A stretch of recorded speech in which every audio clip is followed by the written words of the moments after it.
I don't want to. We've all heard it, but how do we make learning something our children do want to do?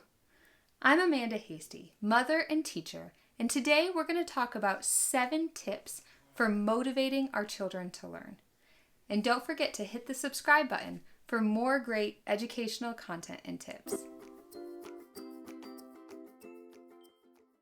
Okay, tip number 1, create an atmosphere for learning.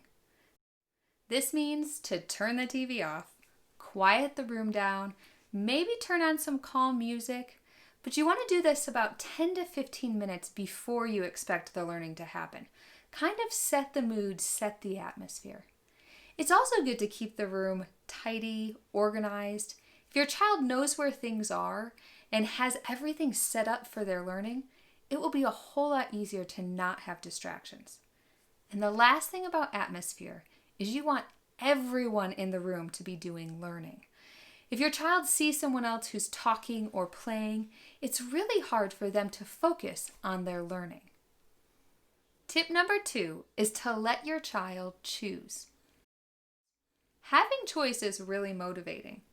Let your child choose what book they're going to read next or what they're going to write their report on. Does your child like sharks, trains, princesses? Whatever it is, take some time to study about that thing. When your child has choice or feels some control over their learning, that will energize them in their learning. Tip number 3 is to use different learning styles.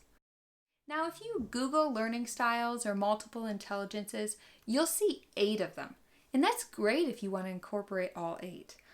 I really focus on making sure to include 4 specific ones when I teach something.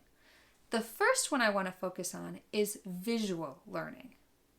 Visual learning is when you learn by seeing, including pictures of something, charts, outlines, visually being able to see the content.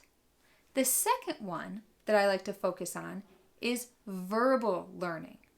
Verbal learning is learning from reading and writing. So this is where you want to have books so your child can read about the subject, or let your child take notes about the subject, or look it up in the dictionary. The next learning style is auditory learning, learning by hearing. So maybe you should do a read aloud, or let your child tell a friend about what they're learning. Discuss it with them. When your child hears it, they're able to learn it.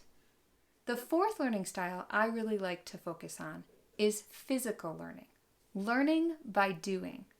This is that tactile learning or hands-on learning, letting your child move while they learn. If you focus on different learning styles, you'll be able to see which one motivates your child to learn. Tip number 4 is to remember that everything is a learning opportunity. You can learn fractions while you're cooking. Have your child double the recipe or turn all the measurements into tablespoons. On the next family vacation, give your child a paper map and let them be the navigator. At the store, let your child count out the change they need to buy something. There's so many learning opportunities that we have just in our daily life. Tip number 5, whenever possible, learn with games. Games are incredibly motivating. I remember in class one time, I made a number line across the wall, and the students could walk up and down the number line as they added and subtracted. They loved it. Another time, we made a big world map, and I let them move army men on the map as we were reading about World War II. They were visually able to see what was happening, and it was kind of like a big game of Risk. Whatever you're studying, Google it. There's probably a game or a simulation you could do to tie in to what you're learning. Tip number 6, celebrate achievements. I've always had a system of students earning something small for either behavioral or academic achievements. Maybe it's a sticker or a smiley face. A lot of times I've used classroom bucks, fake money, that they could save up and earn something that's a bigger reward. Maybe it's an item from a treasure box, a trip for an ice cream cone, something they want to purchase at the store. It can even be something that costs you nothing, like a movie over lunch or a day they can wear pajamas all day. You'd be surprised how many of my students were excited just to be able to choose something they could print off on the printer, a picture to color. Whatever it is, if they're able to earn these rewards or earn something for their achievements, that can really build motivation. Tip number 7, recognize your child's strengths. Sometimes as parents and teachers, we're quicker to notice what our child is struggling in. And that's what we focus on. That's what we give attention to because we know they need help in that. But sometimes it's good to pay attention to what they're doing really well in.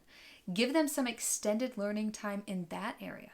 When your child sees that something they like or they're good at, they can spend time doing, then sometimes they're more motivated to work also on the thing that they're struggling at. Let's do a quick review. The 7 tips are: create an atmosphere for learning, let your child choose, use different learning styles. Remember, everything is a learning opportunity. When possible, learn with games. Celebrate achievements. Recognize your child's strengths. I hope you found these tips helpful. And if you have any other tips to help motivate children to learn, put them in the comments below.